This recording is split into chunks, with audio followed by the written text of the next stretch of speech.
Hello. I welcome you to the Power of No in this month of November. Today is November 11th. And if this all works well, you'll be seeing this on November 11th at 4 o'clock, but I'll be working. So hopefully this works and it'll post correctly so that you can see it. But I'll pin it to the top of my page in case it does not. But what I wanted to talk to you about today is something that really affects our holiday joy, our holiday happiness, our holiday family harmony, all of those things. And that's holiday events. I mean, my guess is your December calendar has already begun to fill up with concerts and shows and parties and maybe trips. I know we just got our church flyer that's two sides of all the different events that are happening over the holidays. And when you're the pastor's wife, you're probably attending almost all of them. But we also have other things, like we have a membership to Longwood Gardens, and we always want to get that scheduled in. And we have other things that matter to us, light shows, and I'm sure for all of you there are things. So all these experiences are important. They create memories that we cherish. They build our families up. They build our friendships up. But here's the really important thing to remember in the month of November. We cannot do it all. Time is a limited resource. There is no time credit card where you can borrow time from the boring month of February to spend it in December. Just doesn't happen.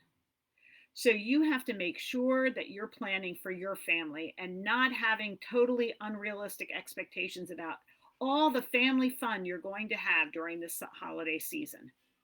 So here are some ideas that can help you decide how to go about scheduling and thinking about the holidays. The first one is, if you have children in school, get those school events on the calendar early. Trust me, the schools know when they are, even if they haven't really broadcast it. They know when that concert is. They know when the band's playing. They know it. So make sure you get those on the calendar early so that you protect those dates.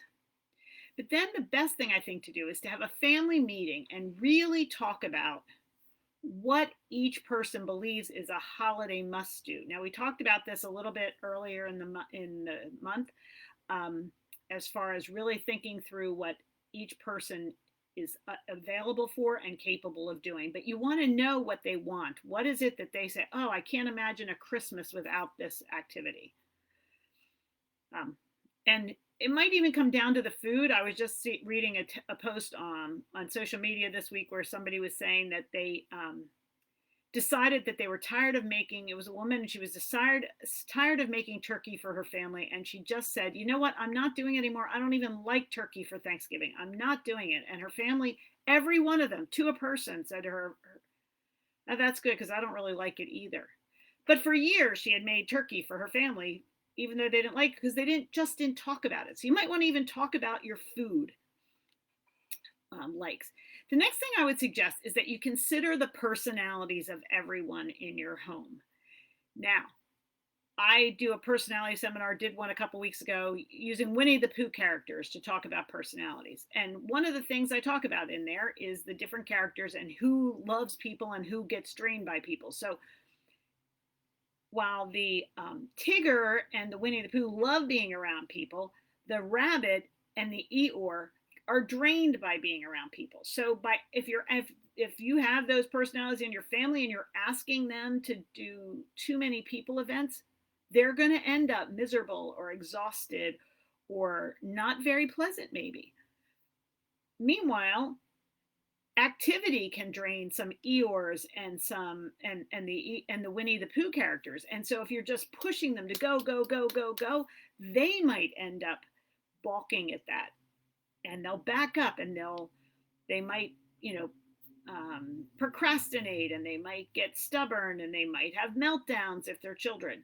So you really do want to consider your family's personality traits and what energizes them versus what drains them as you plan things. So it is the time to, as we talked about before, maybe instigate opt-out passes. oh, so and so hates being around people and big parties, so we're going to let them opt out of this event. No guilt.